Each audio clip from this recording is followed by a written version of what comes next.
आप सभी को जय मसीह की ओर आज हम पढ़ेंगे पहला तीमुथियुस उसका 6 अध्याय उसकी 11वीं ऐसे पढ़ेंगे। और आज का हमारा टॉपिक है विश्वास की अच्छी कुश्ती लड़। तो लिखा पर हे परमेश्वर के जन, तो इन बातों से भाग और धर्म, भक्ति और विश्वास, प्रेम, धीरज और नम्रता का पीछा कर। विश्वास की अच्छी कुश्ती लड़ और उस अनंत जीवन को धर ले जिसके लिए तू बुलाया गया और बहुतों से गवाहों के सामने अच्छा अंगीकार किया था। मैं तुझे परमेश्वर को जो सबको जीवित रखता है और मसीह यीशु को गवाह करके जिसने पुन्तियुस पिलातुस के सामने अच्छा अंगीकार किया, यह आज्ञा देता हूँ कि तू हमारे प्रभु यीशु मसीह के प्रकट होने तक इस आज्ञा को निष्कलंक और निर्दोष रख, जिससे वह ठीक समय पर दिखाएगा। हालेलुया। मिलकर प्रार्थना करें। धन्यवाद मेरे आसमानी खुदा, मेरे प्रभु, मेरे पिता परमेश्वर, आज के वचन, आज के कलाम से प्रभु आप हर एक से बातें कर परमेश्वर पिता, जितने आपके बेटा बेटे आज के वचन देखे सुने वो आशीष बरकत पर आपके वचनों पे चले, आपके राज्य के वारिस बने। और आज का वचन हर एक के जीवन में सोगना फलाए पिता, आप हर एक से बातें करें। आज का वचन हर एक को अच्छी कुश्ती लड़ने के लिए, विश्वास की कुश्ती लड़ने के लिए, अंतर जीवन धरने के लिए आप हर एक को मदद सहायता करें। और इनके द्वारा इनका परिवार भी आशीष और बरकत पाए, मदद सहायता कर, अंत जीवन पाए, मदद सहायता कर। सबको तेरा आत्मा सत्य खुदावन प्रार्थना सुना आशीष का धन्यवाद। मेरे शिराज आप मुझ में होकर बोले, बातचीत करें। प्रार्थना दुआ यीशु तेरे मीठे मधुर नाम से मांगते हैं, आमीन। तो मेरे अजीजों, यहाँ पर लिखा है पौलुस प्रभु यीशु मसीह के वचन से कहता कि पर हे परमेश्वर के जन, तू इन बातों से भाग और धर्म, भक्ति, विश्वास, प्रेम, धीरज और नम्रता का पीछा कर। हालेलुया। पहला तीमुथियुस 6:11 से लिखा है। फिर लिखा कि विश्वास की अच्छी कुश्ती लड़ और उस अनंत जीवन को धर ले जिसके लिए तू बुलाया गया और बहुतों से गवाहों के सामने अच्छा अंगीकार किया था। मैं तुझे परमेश्वर को जो सबको जीवित रखता है और मसीह यीशु को गवाह करके जिसने पुन्तियुस पिलातुस के सामने अच्छा अंगीकार किया यह आज्ञा देता हूँ कि तू हमारे प्रभु यीशु मसीह के प्रकट होने तक इस आज्ञा को निष्कलंक और निर्दोष रख। हालेलुया। मेरे जीजू, यहाँ पर यीशु मसीह कहता है कि तू परमेश्वर का जन, तू क्या कर, धर्म और भक्ति और विश्वास और प्रेम और धीरज नम्रता का पीछा कर। मेरे जीजू, आप और मुझे परमेश्वर से प्रेम मांगे, विश्वास मांगे, क्योंकि प्रभु यीशु मसीह के चेलों ने कहा कि हे प्रभु हमें हमारा विश्वास को बढ़ा। क्यों उन्होंने बोला? ताकि उनके अंदर विश्वास की कमी थी, इसलिए वो कहीं ना कहीं प्रभु के कामों में टिक नहीं पा रहे थे, यानी हर एक कार्य को अच्छे से नहीं कर पा रहे थे। डर के मारे कहीं ना कहीं वो डर रहे थे। इसलिए प्रभु यीशु मसीह कहता है कि तू क्या कर, तू परमेश्वर का जन है या प्रभु का दास है, तू अच्छी कुश्ती तू लड़। विश्वास की कुश्ती लड़ना है हमें, परमेश्वर के ऊपर, यीशु मसीह के ऊपर विश्वास करना है कि यीशु मसीह मेरा उद्धार करता है। यीशु मसीह मेरे लिए आया, मेरे लिए गाड़ा गया, मारा गया, तीसरे दिन जी उठा। वो यीशु मेरे लिए जी उठा है और वो एक दिन वो मुझे लेने के लिए आएगा। तो उसके लिए हमें लेने के लिए आएगा, तो उसके स्वर्गीय राज्य में जाने के लिए हमें एक अच्छी विश्वास की कुश्ती लड़ना है। हमें संसार की ओर नहीं, संसार की बातों में नहीं, लेकिन हमें प्रभु की ओर ध्यान देना है। हमें विश्वास करना है, हमें धीरज रखना है, हमें स्पेशल रखना है, हमें परमेश्वर के ऊपर विश्वास करना है कि यीशु मसीह मुझे एक दिन जरूर लेने आएगा। इसलिए आप और मुझे जाग के प्रार्थना करते रहना है ताकि हम विश्वास की अच्छी कुश्ती लड़ सके और हम जीतकर परमेश्वर के राज्य के वारिस बने। क्योंकि यीशु मसीह ने वो कहता है कि प्रकट होने तक इस आज्ञा को निष्कलंक और निर्दोष रख। वो कहता है कि अपने जो प्रभु का वचन है उसको अपने हृदय में अधिकाय से बसने दे और इस आज्ञा का पालन कर, निष्कलंक रह तू। इसमें कभी दोषी मत बनना कि अविश्वासी होकर दोषी नहीं बनना है। धीरज ना रखते हुए वो क्या करते, जल्दी में उल्टा सीधा काम करके निर्दोष दोषी डर जाते हैं। ऐसे को प्रभु यीशु मसीह कहता है कि हमें स्पेशल रखना है, हमें धीरज रखना है ताकि हमारा विश्वास प्रभु के ऊपर बना रहे और जो प्रभु यीशु मसीह ने जो हमें आज्ञा दी उसका पालन करते हुए खुदावन के राज्य के वारिस बने।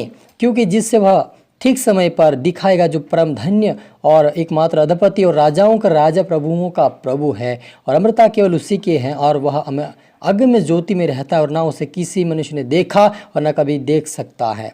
उसकी प्रतिष्ठा और राज्य युगानुयुग रहेगा। आमीन, हालेलुया। वो कहता है परमेश्वर पौलुस यीशु मसीह वचन से कहता है कि अमरता केवल उसी की है और वो आगे में ज्योति में रहने वाला परमेश्वर। मेरे जो यीशु मसीह के पास अमर जीवन है, एक अनंत जीवन, अमर जीवन है, जो इस शरीर में तो जिएंगे लेकिन जब हमारी उम्र खत्म हो जाएगी या हो सके हम किसी भी कारण अगर मृत्यु भी अगर आपको कोई समस्या भी आकर आपको मारे, लेकिन आप यदि परमेश्वर के वचन में बने रहेंगे, विश्वास में बने रहेंगे, धीरज रखेंगे, परमेश्वर का वचन के अनुसार पालन करते हुए परमेश्वर के वचन के ऊपर चलते रहेंगे और उसके ऊपर विश्वास रखेंगे तो अमर क्या जीवन आपको मिलेगा, अनंत जीवन आपको मिलेगा। क्योंकि वो आगम में ज्योति में रहने वाला परमेश्वर है, उसको किसी ने नहीं देखा है, लेकिन फिर भी वो अपने पुत्र के रूप में संसार में आया ताकि आप पर मुझे वो सही रास्ता दिखाए। और वह कहता कि धीरज धर, प्रेम कर, भक्ति का आराधना कर, भक्ति कर, आराधना कर, धीरज धर, विश्वास की अच्छी कुश्ती लड़ ले। मेरे अजीजों, हम जब विश्वास करेंगे तो हमारे विश्वास के द्वारा ही हम आगे बढ़ेंगे।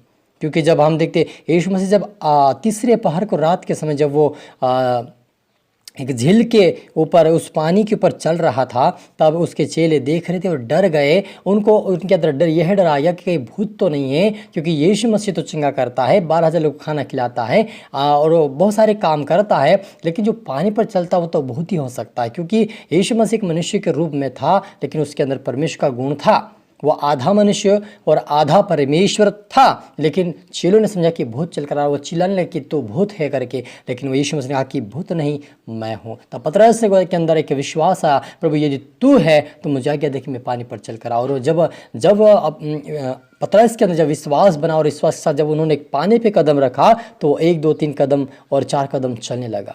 ये विश्वास का काम था। वैसे आप और मुझे भी आज विश्वास रखना है कि प्रभु यीशु मसीह के लिए मैं जीवित हूँ, तो यीशु के लिए मैं मरूंगा, तो मैं यीशु के लिए वो जो भी करूँगा प्रभु के लिए करूँगा। आप विश्वास रखेंगे और परमेश्वर आपको अनंत जीवन का अधिकार, अमरता का जीवन का अधिकार देगा।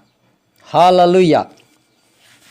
और लिखा है कि इस संसार के धनवानों को आज्ञा दे कि वे अभिमान ना हो और चंचल धन पर आशा ना रखे, परंतु परमेश्वर जो हमारे सुख के लिए सब कुछ बहुतायत से देता है, वे भलाई करे और भले कामों में धनी बने रहे और उद्धार और सहायता देने में तत्पर हो।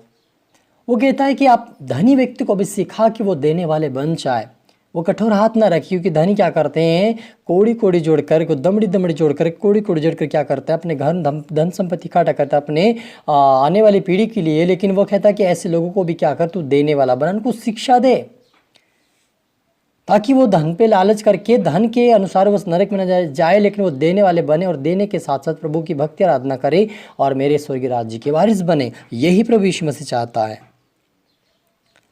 हालेलुया। ताकि हम दूसरों की भलाई करेंगे, उदारता दिखाएंगे तो परमेश्वर हमारे ऊपर अनुग्रह करेगा।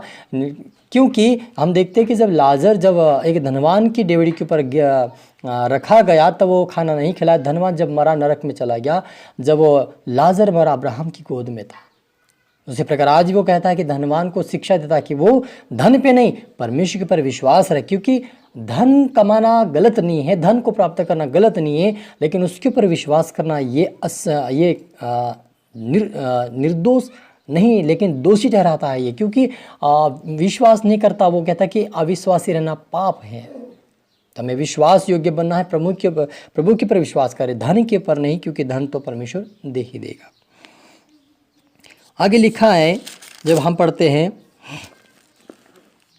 2 तीमुथियुस उसके 14 में पढ़ते 2:14 में कि इन बातों की शुद्धि उन्हें दिलाता रहा और प्रभु के सामने चिता दे कि शब्दों पर तर्क वितर्क ना किया करे, जिससे कुछ लाभ नहीं होता वरन सुनने वाले बिगड़ जाते हैं। फालतू में हम फालतू की बातों को बताएंगे, प्रभु के वचन छोड़कर तो तर्क वितर्क करते रहेंगे, अपनी मनगढ़ंत कहानियाँ बताते रहेंगे, तो लोग उससे क्या करें, बिगड़ जाएंगे। लेकिन ये सच्चा वचन बांटेंगे, प्रभु की गंभीरता की बातें बांटेंगे, तो विश्वास करेंगे और परमेश्वर के राज्य के वारिस बनेंगे सुनकर, और वो ठोकर नहीं खाएगा और वो विश्वास में मजबूत बनेंगे। क्योंकि यीशु मसीह यही चाहता है हम दूसरों को विश्वास दिलाए और विश्वास के द्वारा उनको परमेश्वर के राज्य में प्रवेश कराए। और लिखा है 2 तीमुथियुस उसके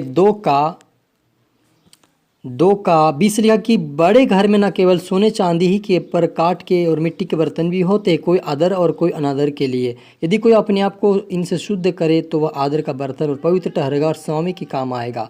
हालेलुया। वह प्रभु यीशु मसीह के वचन से पौलुस अच्छा सा उदाहरण देता है कि एक बड़े घर में, एक धनी व्यक्ति घर में क्या होता है, सोने चांदी के बर्तन भी होते हैं और कुछ काट पत्थरों का भी होते हैं, लेकिन वो कोई आदर का और कोई अनादर के लिए भी होता है। उसी प्रकार आप और अपने आप को भी बर्तन ऐसे बनाए कि परमेश्वर के योग्य बर्तन बनाए, ताकि परमेश्वर की आत्मा वास करे और वो आत्मा हमें सिखाए समझाए और हम अच्छा सा विश्वास की कुश्ती लड़कर खुदावन के राज्य की वारिस बने। यही परमेश्वर चाहता है। मिलकर प्रार्थना करें। धन्यवाद सेनाओं के यहोवा रफ़ा यहोवा शालम प्रभु, आज के वचनात के कलाम से पिता आपने हर एक से बातें की आशीष किया। धन्यवाद प्रभु, जितने आपके बेटा बेटी देखे सुने वाश पर बरकत पाए। मेरे पिता आपकी महिमा आपकी भक्ति आपकी आराधना करें। जितने प्रभु आज का वचन देखे सुने वो विश्वास की कुश्ती लड़े पिता मजबूत बने, प्रार्थना में वचनों में आज्ञाकारिता में चले, तेरे राज्य की वारिस बने। हर एक के जीवन में तेरी आत्मा काम करे, मदद सहायता कर। मैं सभी को तेरा आत्मा सत्ता खुदावन ये प्रार्थना दुआ यीशु के नाम से मांगते हैं, आमीन। सभी को गॉड ब्लेस यू ऑल। जय मसीह।